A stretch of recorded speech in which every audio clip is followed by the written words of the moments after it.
over to you. All right, Carrie, thank you. Blood, sweat, and cheers. That is how the Cheer Athletics Panthers of Plano became world champions, and that's what's on the cover of the September issue of D Magazine. This is not your mother's cheerleading team. Competitive, athletic, and famous in their own right. This morning we are joined by the squad. They're going to give us a routine coming up here at the end of the show. In the meantime, we have Jason Shearer, who wrote the article.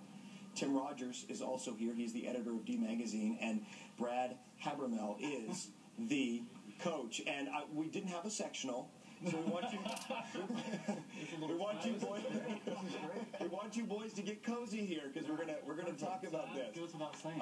This is a perfect opportunity. And by the way, Tim is in a tuxedo, which we will explain coming up. It's not for you. It's not. I know. Yeah. We said dress up for TV, and Did I? Oh man. you took it a little bit to the extreme, but we'll explain that coming up in a moment. It's perfect to be this cozy to talk about just at least one part of this article that might be a tad bit divisive, and that is the opening scene of all of this. But first I want to start with you, Tim. What was it about this particular team that caught your interest to the point where you decided to put it on the cover? Well, they're the best. I mean, it's pretty much that simple. And North Texas is the epicenter of competitive cheering. So you take the epicenter, then you find the best team, and you put them on the cover. Yeah, and Jason, you underscore why Dallas particularly is such an epicenter for cheerleading. It is. I mean, it all started here with Lawrence Herkimer, who had been at the Herky Jump, which is kind of a sideways hurdle in the 60s at SMU, of all places. He cheered with Aaron Spelling there. And he went on to patent the pom-pom. He patented the spirit stick. And then he had the first cheerleading camp down in Huntsville. You spent a year with this team, so you saw the ups and the downs and the hard work and, as you say, the sweat and cheers and tears and all that went into it. But it opens with a scene that might be a defining but not necessarily proud moment for the team, and that is when they accidentally started a fire during the drought while celebrating at a slumber party. Explain to me what your impression was of that whole thing. It was a bonding moment, which is ultimately, when I started hanging out at Cheer Athletics over a year, I found it's always a slumber party vibe.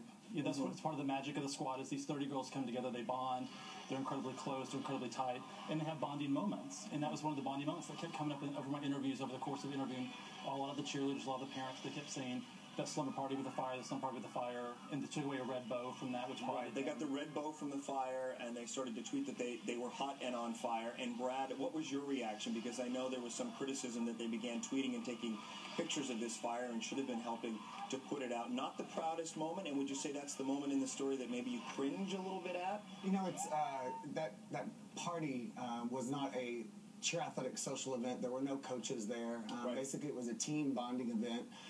And for that to be the start of the article, I mean, really, they had an amazing season, a perfect season, where, a competition here held in Dallas, the NCAA Nationals, is the largest one in the world, largest competition. They beat 750 teams to get the highest grand champion score of that event. These girls are really hardworking athletes. They are dedicated to the sport.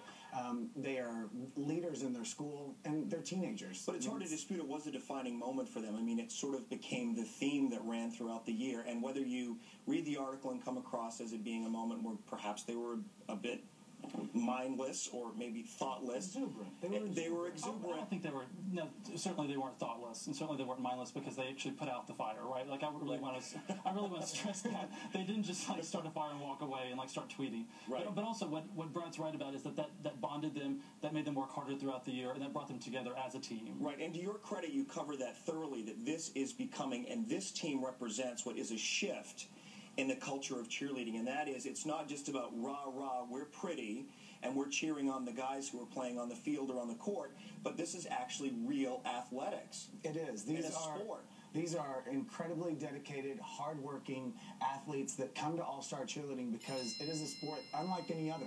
It's a sport where you have to be at the top of your game, and then you also have to make it look easy. You can't go out there and just dribble a ball down the court and then nobody's looking at you. You have to go out there and train for months and years to get to the level that they are at.